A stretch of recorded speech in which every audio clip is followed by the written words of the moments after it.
اہم خبر آپ کو دیں کہ اسلام آباد کی مقامی عدالت نے عمران خان کے خلاف اقدام قتل کی دفاع کے تحت تھانہ سیکریٹریٹ میں درج مقدمے میں دائر متفرق درخواستوں پر محفوظ شدہ فیصلہ سنا دیا ہے۔ اس پر مزید تفصیلات جانیں گے ڈان نیوز کے نمائندے عمر مہتاب برنی سے۔ جی عمر برنی، بتائیے گا فیصلے میں کیا کہا گیا ہے؟ جی دیکھیں، ایڈیشنل سیشن جج ظفر اقبال نے متفرق درخواستوں پر محفوظ شدہ فیصلہ سنایا۔ عدالت نے عمران خان کی توشہ خانہ کیس کی سماعت جوڈیشل کمپلیکس منتقل کرنے کی درخواست مسترد کر دی۔ عدالت نے ریمارک کیے کہ ہمارے پاس اختیار نہیں کہ ہم ایک عدالت سے دوسری تک میں بھی بیٹھ سکیں۔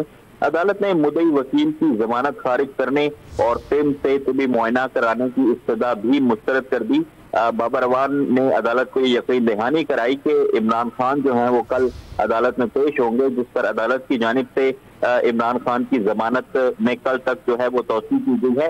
اس کے علاوہ جو عدالت کی جانب سے تفتیشی افسر کو پیش ہونے کا حکم جو ہے وہ دیا گیا تھا، تو ایس ایچ او تھانہ سیکریٹریٹ عدالت میں پیش ہوئے اور ان کی جانب سے کہا گیا کہ عمران خان عدالت کے سامنے پیش ہوں۔ الیکشن کمیشن کے باہر احتجاج عمران خان کے کہنے پر ہوا۔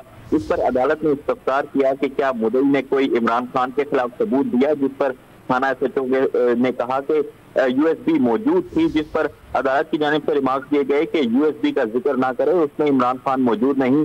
عدالت نے استفسار کیا کہ ایما کے حوالے سے کوئی ثبوت عمران خان کے خلاف ہے تو بتائیں، جس پر جو تفتیشی افسر ہیں ان کو یہ ہدایت کی گئی کہ انصاف کے ساتھ آپ نے تفتیش کرنی ہے، آپ نے ڈرنا نہیں ہے۔ عدالت نے عمران خان کے خلاف تھانہ سیکریٹریٹ میں درج کیس کی سماعت کل تک ملتوی کر دی۔